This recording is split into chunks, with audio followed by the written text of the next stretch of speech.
进党的王岐川今仔日出现伫台北地检署，伊针对民众党的人物黄国昌等7个人啊提出告诉。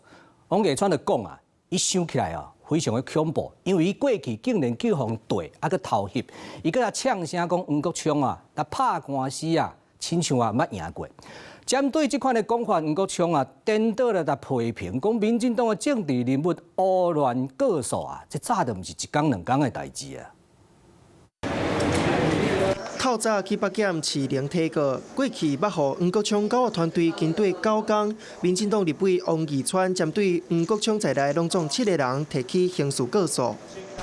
那我告发的相关的内容啊，包括有个资法、妨碍秘密、涉违法跟国安法。 那被跟拍事后想起来还蛮恐怖的啊！王岐川嘛点名开始有香港公司投资北检唔假代志，已经做国安专组要来侦办。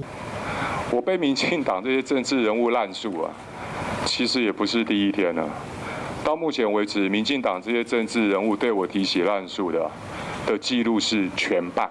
至于黄国昌啊，过去。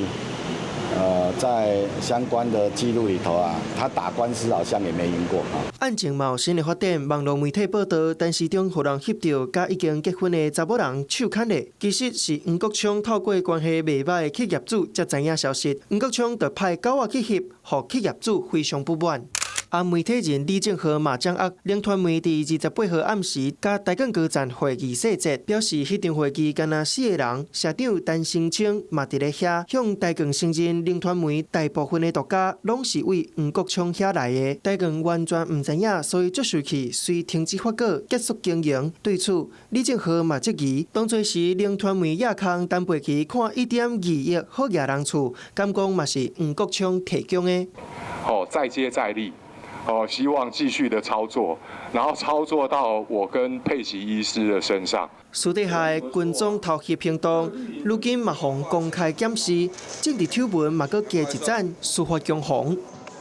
Hello， 大家好，我是林文。想要抢先掌握最及时的新闻资讯吗？赶快订阅、按赞、开启小铃铛，锁定华视新闻的 YouTube 频道。